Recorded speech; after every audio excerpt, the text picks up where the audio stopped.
reduced to the ridiculous, that's $1.25 a day. Josh, tell me that you want a $2,000 discount. I want a $2,000 discount. Josh, you're not going to get a $2,000 discount, okay? Nor will you let $2,000 stand in the way of you taking delivery of the car of your dreams. Josh, how long do you plan on keeping the vehicle? About 6 years. 6 years. Do me a favor, divide 2,000 by 6.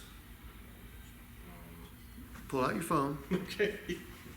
I can't do math. I'm English. I told you to put the phones away, didn't I? My bad.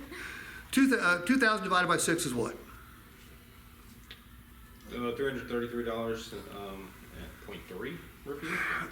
Josh, I got a feeling that you're not going to let $333 a year keep you from driving the vehicle of your dreams. However, do me a favor, divide 333 by 12.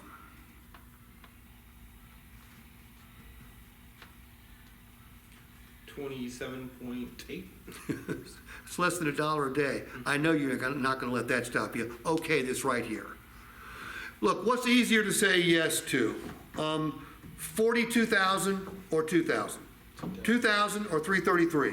333 or 27? 27 or 85 cents? It's called reduced to the ridiculous. The clothes have been around since the days of Jesus. It was effective then, and it's effective now. Again, we're trying to make it easier for the customer to say yes.